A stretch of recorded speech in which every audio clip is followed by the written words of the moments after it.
जय जय गोपाल जय राधा रमण हरि गोविंद जय राधा रमण हरि गोविंद जय गोविंद जय जय गोपाल जय गोविंद जय जय गोपाल जय राधा रमण हरि गोविंद जय राधा रमण हरि गोविंद जय प्रेम से वृंदावन बिहारी लाल की जय। मंगलवार को हम लोग भगवत गीता का सत्संग करते हैं ठाकुरवाड़ी में, लखीबाग में। वहीं से लाइव करना था, कुछ कारण से नहीं हो सका, तो आज का श्लोक यहाँ हम लोग देखेंगे। छठा अध्याय का 29वां श्लोक है। श्री भगवान वाच सर्वभूतस्थमात्मानं सर्वभूतानि चात्मनि स्ते योग युक्तात्मा सर्वत्र समदर्शनः। योगी के स्थिति का वर्णन है। इसके पूर्व के श्लोक में लोग सुने थे कि योगी साधना से अपने अंतरात्मा परमात्मा से जुड़ जाता है और आत्यंतिक सुख को प्राप्त करता है। वो उस दिव्य सुख को प्राप्त करता है जिसे प्राप्त करने के बाद फिर उस सुख में कभी कमी न हो। प्रेम से वृंदावन बिहारी लाल की जय। विष्णु भगवान को बैठा है। तो भगवान श्री कृष्ण जी महाराज योगी का वर्णन करते हुए आज कर रहे हैं सर्वभूतस्थमात्मा। यहाँ बैठिए। जो आत्मा योगी अपने अंदर अनुभव करता है, फिर वही आत्मा वो सारे भूतों में देखता है। दुनिया में जितना भी जीव है सब उसी को देखता है। इससे योगितात्मा सर्वत्र समदर्शन। इसलिए वो एक ही भाव से परमात्मा में निर्भर हो जाता है। जहाँ नजर पड़ा ईश्वर ईश्वर है, सारे जीव में ईश्वर है। हम में, तुम में, खड़े खम में, सब में व्यापे राम, जैसे देखते थे प्रहलाद जी महाराज। वैसी दुनिया में फिर जितना भी जीव है, सब जीवों में वो योगी अपना ही स्वरूप अनुभव करता है। होता क्या है कि शरीर आत्मा है, सबके पास शरीर है, सब में आत्मा है। तो जब योगी पहले अपने अंदर अनुभव करता है, इसको आत्मज्ञान कहते हैं। मैं से नहीं आत्मा हूँ, इसका अनुभव हो गया। और वो दूसरे में भी जो आत्मा है उसको देखता है कि ये तो मेरा ही भी स्वरूप है। सब में अपने ही आत्मा को एक की भाव से देखना ही ब्रह्म ज्ञान है। और कण कण में, समस्त ब्रह्मांड में उसी प्रभु को देखना, उसी प्रभु को देखना, यह भक्ति है, परमात्मा का दिव्य ज्ञान है। तो भगवान हम सबको यहाँ पे योगी का जो दिव्य अवस्था है उसका वर्णन कर रहे, उसे समझा रहे। सर्वभूतस्थमात्मा है। आप पहले अपने अंदर में, पहले तो जो फर्स्ट स्टेज होता है हम लोग भगवान को तस्वीरों में देखते हैं, मंदिरों में देखते हैं। मेरे प्रभु मंदिर में प्रणाम किए, जय प्रभु, जय ठाकुर जी, जय बजरंगबली, जय शंकर भगवान। क्योंकि कोई सहारा चाहिए। आम के लिए, साधारण लोग के लिए भक्ति भाव में डायरेक्ट परमात्मा से जुड़ना बहुत ही मुश्किल कार्य है। वो शरीरधारी है और एक शरीरधारी उस अव्यक्त निर्गुण निराकार ब्रह्म को तुरंत नहीं समझ सकता है। क्लेशोधिकतर अस्तेषाम अव्यक्ता शक्ति चेतसाम अव्यक्ता ही गति दुखम देहवद भी वाप्यते। क्लेश से बहुत कष्टदायी साधना होता है। कोई निर्गुण निराकार ब्रह्म को साधना चाह रहा है, उनसे जुड़ना चाह रहा है और वो खुद शरीर में आसक्त है, तो ऐसे आसक्त व्यक्ति के लिए परमात्मा का ज्ञान नहीं हुआ। भले सारा जिंदगी भर वो लगा रह गया, लेकिन उस दिव्य स्वरूप को जान नहीं पाएगा। तो इसीलिए संतों और महात्माओं ने एक साधन दे दी। साधन में हम लोग के सामने भगवान का तस्वीर है। ध्यान को कॉन्सेंट्रेट कहीं करना है।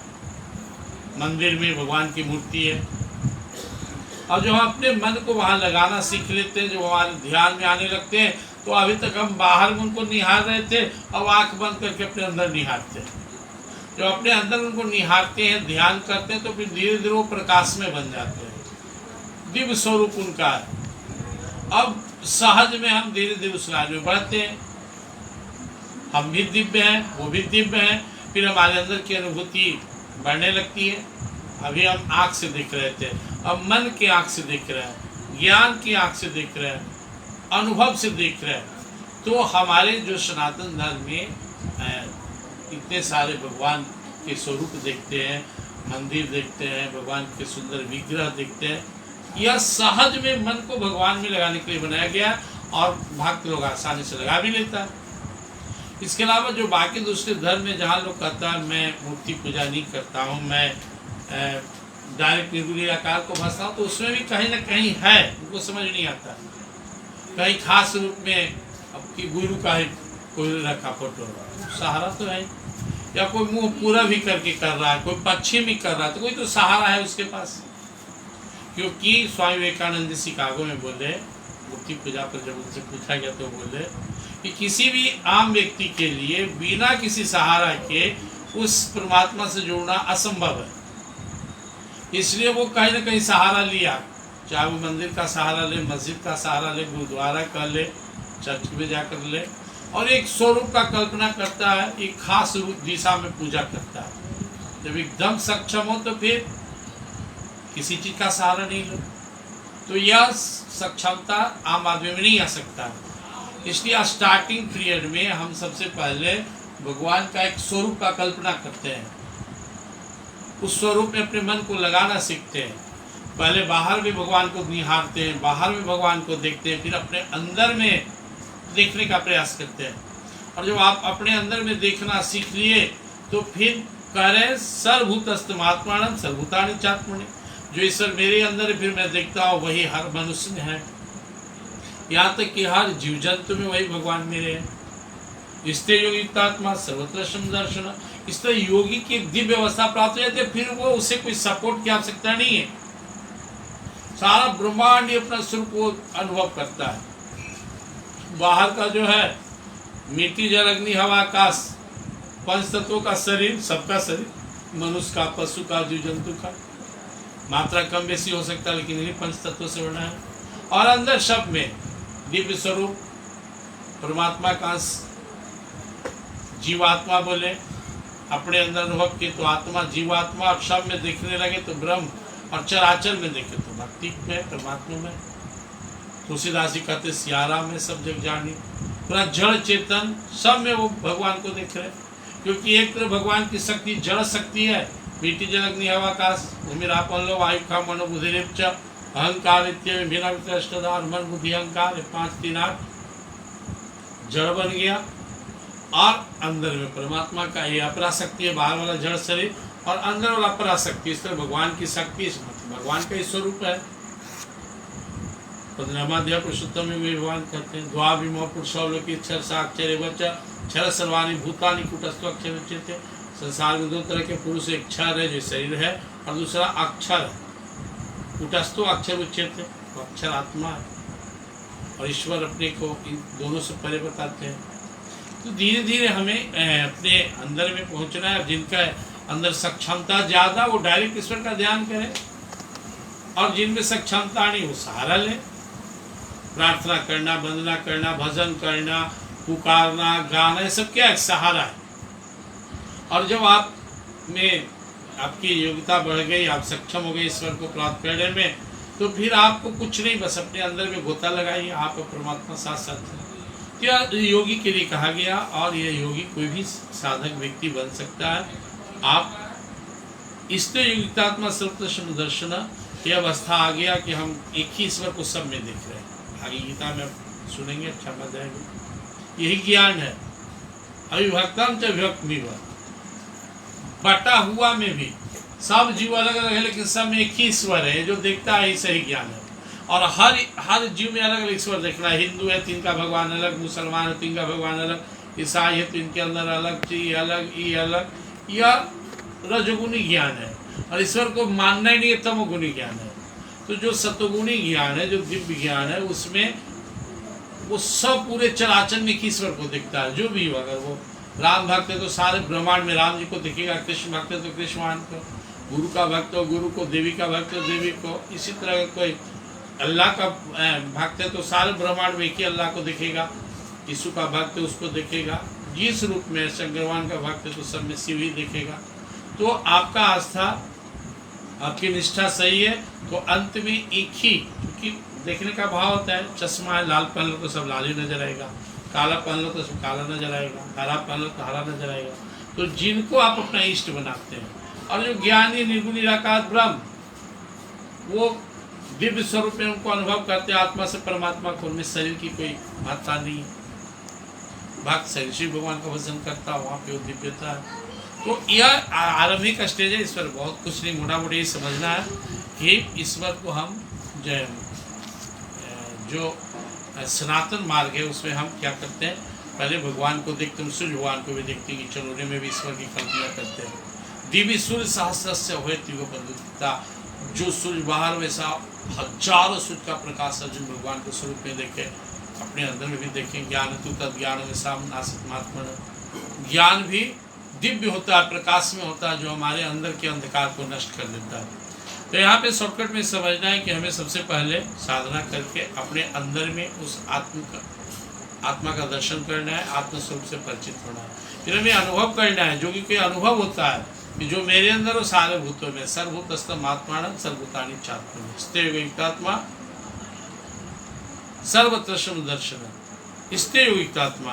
तो इस तरह जब पहले अपने में, फिर सारे जीवों में, और फिर सारे जीवों को ईश्वर में, पहले हम शरीर में, सब में, सबको ईश्वर में, धीरे धीरे ये अवस्था बढ़ते चले जाता है। इसी का अगला पार्ट अगला में होगा, नौ क्लियर की है। यो माम पश्यति सर्वत्र सर्वम च मे पश्यति तस्य अहम न प्रणश्यामि स च मे न प्रणश्यति, कि ये अवस्था आ जाता है कि सब में मुझको और मुझ में सबको, ये सारा ब्रह्मांड, जैसे समुद्र में घड़ा डाल दीजिए, अब घड़ा में समुद्र का ही पानी डाल दीजिए, तो घड़ा में भी जल समुद्र का, और समुद्र घड़ा भी समुद्र में, लेकिन बीच में वो आवरण है, वो आवरण हट जाए तो फिर जल उसे मिल जाएगा। तो हम सब ईश्वर का ही स्वरूप है। बीच में जो शरीर के मान्यता है, अहंकार है, ये हम जो मान लिए हैं कि हम शरीरधारी हैं, यही अवरोध है। नहीं तो चराचर जगत परमात्मा का, सब वही है, उनके अलावा कुछ भी नहीं है। मतलब पत्रम नान्यत् किंचित् अस्ति धनंजय मैं सर्वमिदं प्रोक्तम सूत्रे मणिगणाय वै अर्जुन, मेरे को छोड़ा कुछ दूसरा नहीं है।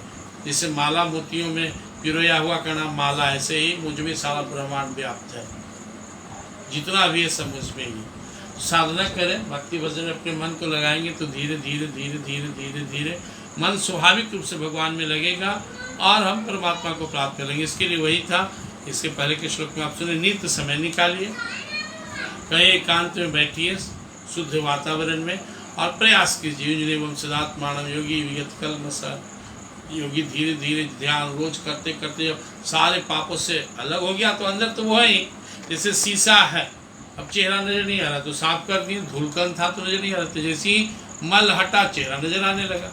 वैसे जैसे माया का आवरण हटा, प्रभु आते हैं तो क्या करते हैं, माया का आवरण खत्म। प्रभु है सूर्य सब, माया अंधकार, सुने ना, प्रभु है सूर्य सब, माया है अंधकार, जहाँ प्रभु तहाँ नहीं माया का अधिकार।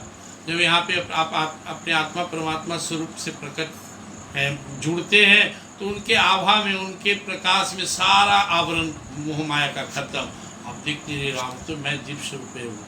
और जब आप अपने अंदर देख लिए तो आपने क्षमता आती धीरे धीरे दूसरे में देखने का, और फिर सारा ब्रह्मांड में देखने का। ये सहज मार्ग है। स्टार्टिंग में साधना ध्यान से शुरू करना है और वहाँ तक पहुँचना है। आज चूँकि हम लोग लंबा प्रवचन के सत्संग मंगलवार को रहता है, इसलिए आज इतना ही। कल हम लोग फिर पुनः इसी समय में सुनेंगे। दो बार भगवान का नाम लेते। प्रिंस वृंदावन बिहारी लाल की जय। गोविंद जय जय गोपाल जय जय गोविंद जय जय गोपाल जय जय राधा रमण हरि गोविंद जय राधा रमण हरि गोविंद जय गोविंद जय जय गोपाल जय जय गोविंद जय जय गोपाल जय जय राधा रमण हरि गोविंद जय जय राधा रमण हरि गोविंद जय राधा रमण हरि गोविंद जय। प्रेम से वृंदावन बिहारी लाल की जय। जय श्री कृष्ण।